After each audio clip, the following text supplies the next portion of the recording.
شوفوا حالتي هانت. اويلي علاش هاد النضاضر؟ لاش وقت نضاضر حيد عليا هاد الفيلتر هذا، واش انا مريضه ديري لي هاد النضاضر؟ اويلي اش هادشي؟ بلاتي بدلت الفيلتر. قلت لكم اختي الدريات هاي جايز معكم حياة ستوريات. قلت لك مع دخلت العرس وبداو عليا هاي حياة ستوريات، هاي حياة جايز. ياك انا مع دخل لقيت بعض يا اختي ما نعاودش ليكم اختي مع دخلت العرس وكان فيا الجوع اختي، وحطوا ديك البسطيله د الحوت. ونعاودش ليكم دخلت فيها طول وعرض.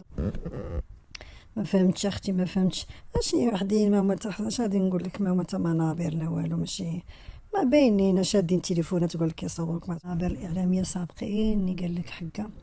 بغينا نسولوك ويا بغيتو تسولوني من نيتكم، واش انا يلاه حليت قناه البارح بغيتو تسولوني اليوم واش كيفاش درت طلعت صاروخيه. ويلي باقا ما كنعرفش القناه كي كدار.